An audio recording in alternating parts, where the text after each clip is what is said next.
There's something magical about the late 1980s indie scene. Is a moment when music felt like a secret code that those of us who knew about it would kind of share amongst each other. It wasn't about making the charts or stadium tours, although I'm sure, in the beginning, a lot of them thought about that. It was about texture and feeling and that slightly unreachable edge of melody that makes you pause, rewind, and then lean in and go, hey, did I hear that right? And if you were paying attention, you might have stumbled across a band that fit that bill perfectly, and one that was quietly redefining what Scottish indie pop could be, and that band was the Close Lobsters.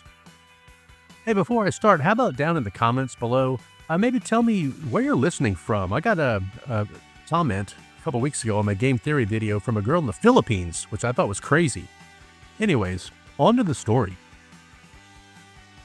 Formed in Paisley, Scotland in the mid-1980s, Close Lobsters arrived at a time when the indie pop explosion was beginning to take shape. The UK was buzzing with jangly guitars and DIY sensibilities, and records like Creation Records were starting to push bands who sounded raw and immediate and alive. Close Lobsters fit in, but also carved out their own space. They weren't really trying to emulate anyone as far as I could see. They were simply chasing melody and doing it in a way that felt effortless, yet precise. Their early singles, especially songs like Firestation Towers, showcased a band that loved melody, but also understood the beauty of imperfection. I mean, the guitars shimmer, but not with the sterile polish, but with a dreamy, blurred brilliance, I guess. It's kind of a muddy sound, a lot of reverb, but I liked it. You could hear the human side in every note, the slight hesitation that makes it feel intimate rather than overproduced. And I thought that was cool. Andrew Burnett, he was the lead singer. His vocals were fine. They're okay. I've mentioned before that some of the bands I like had vocalists who had kind of an odd sound. His vocal was fine. He just didn't have a lot of range. There was not any, he didn't go low, he didn't go high. Stayed right there in the middle. But his vocals were central to that intimate sound. He wasn't a powerhouse singer in the traditional sense. He brought emotion to it, regardless. There was a yearning in the way he sang, a sense of chasing a feeling rather than owning it. The tension became part of the band's identity. Every note, every pause seemed deliberate yet unforced. And it wasn't like it was crafted that way, but it just kind of worked. And paired with the tight but slightly loose rhythm section, the music had a sense of motion. It felt alive. You weren't just listening, you were experiencing a world that felt familiar, but always kind of just out of reach.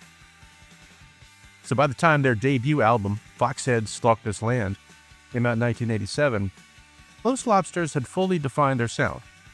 The record balanced brightness and melancholy in a way that few bands could. On first listen, the songs, they feel upbeat, even breezy, but they spend a little time with them, and there's an emotional fog that settles in. It's the same delicate tension that you hear in bands like the Go-Betweens or Felt. It's an elegant mix of beauty and detachment. Close Lobsters never felt derivative. They didn't feel like they were trying to be like that. That's just how they were.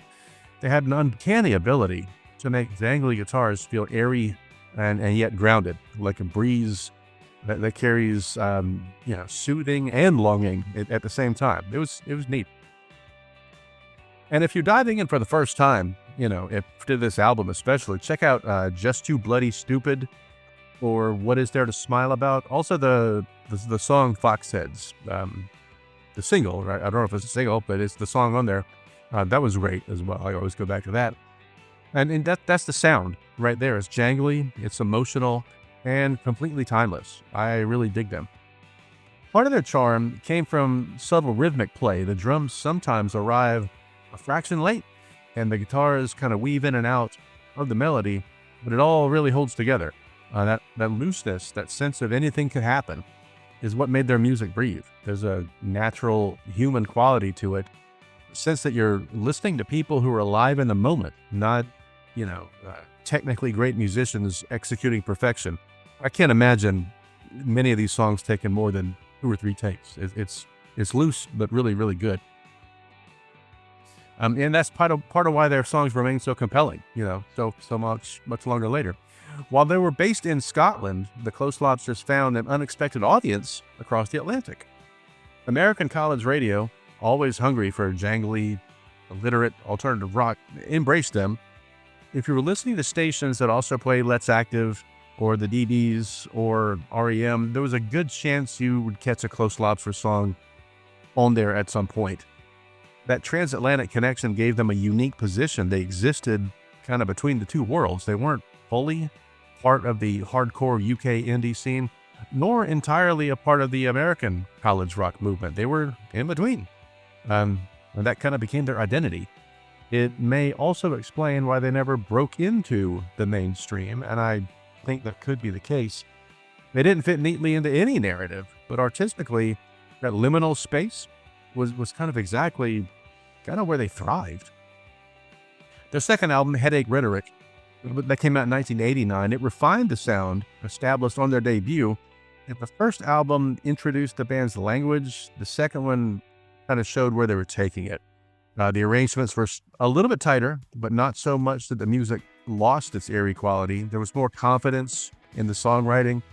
The melodies still floated above the rhythm section, slightly out of reach, beckoning you to kind of catch up to them. I really liked it. Lyrically, there was a continued introspection, like they always would be. The words weren't dramatic or overwrought. They were observational. It was, kind of snapshots of what was going on. If you listen to the album, you get the sense that Close Lobsters weren't writing for the charts or anything. They were just writing what they felt at the time. And for a listener who cared enough to pay attention, something was there, and you could tell. They had other albums that came out after that, some more recent than others, obviously. I like those two, though. Those two were really where I kind of jumped in and where I became a fan. I forgot about them for decades and then just came across them the other day again. But listening to them today, it's striking how timeless the music does feel. There's no overly dated production, no trendy effects that tether it to a single era, Instead, there's a purity. There's guitar tones, the rhythms, and the choices they made there. Obviously, they were just making records how they knew how to make them. And a vocal delivery that feels natural. It's music that could have been recorded yesterday and still feel immediate. The subtle imperfections are what I like. They're qualities that make the work endure. And it's probably why fans who discovered them decades ago still cling to their music with fervor. Now, they still have fans all over the place. Now, despite their brilliance, the early 90s brought changes to the musical landscape, obviously. Nirvana, Pixies, and other acts were redefining what alternative meant. And then you had other bands like R.E.M. who were, changing their sound completely to kind of fit in, not to the Pixies or anything, but to fit into that time that the jangle pop movement was kind of at its end in their mind, I guess. But the delicate, introspective indie pop that Close Lobsters put out, it began to feel out of step with the new commercial priorities, and maybe that's all they could do and were willing to do. Eventually, they stepped away, and not with anything dramatic or anything. They just faded out. And that quietness, it's kind of part of their appeal. I mean, they were never about spectacle. They were about moments and how the songs felt.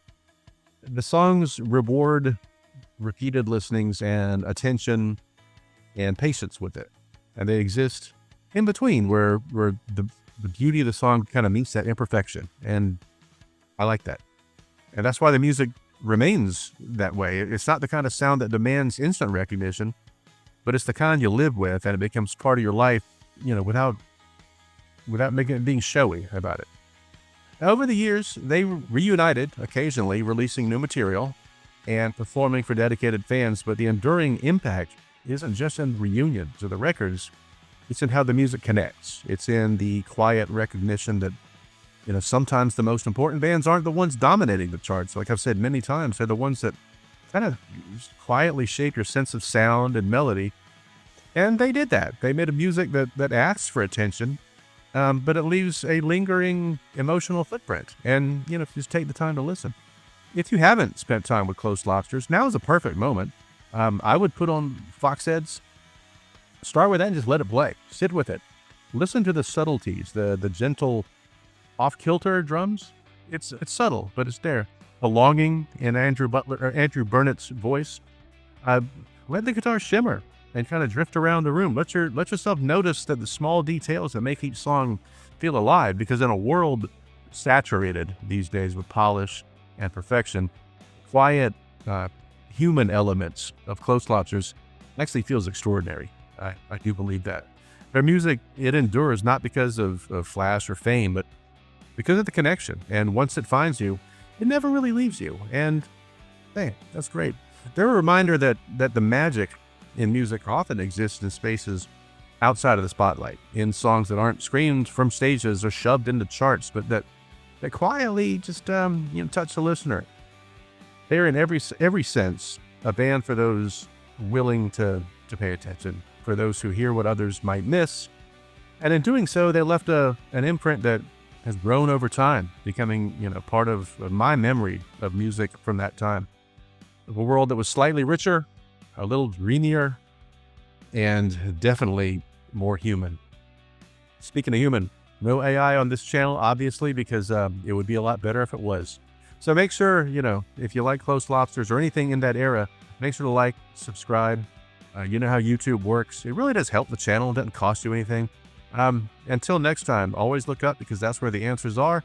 Things are looking better every day, and I promise that's going to keep going. Till the next time, you guys take care.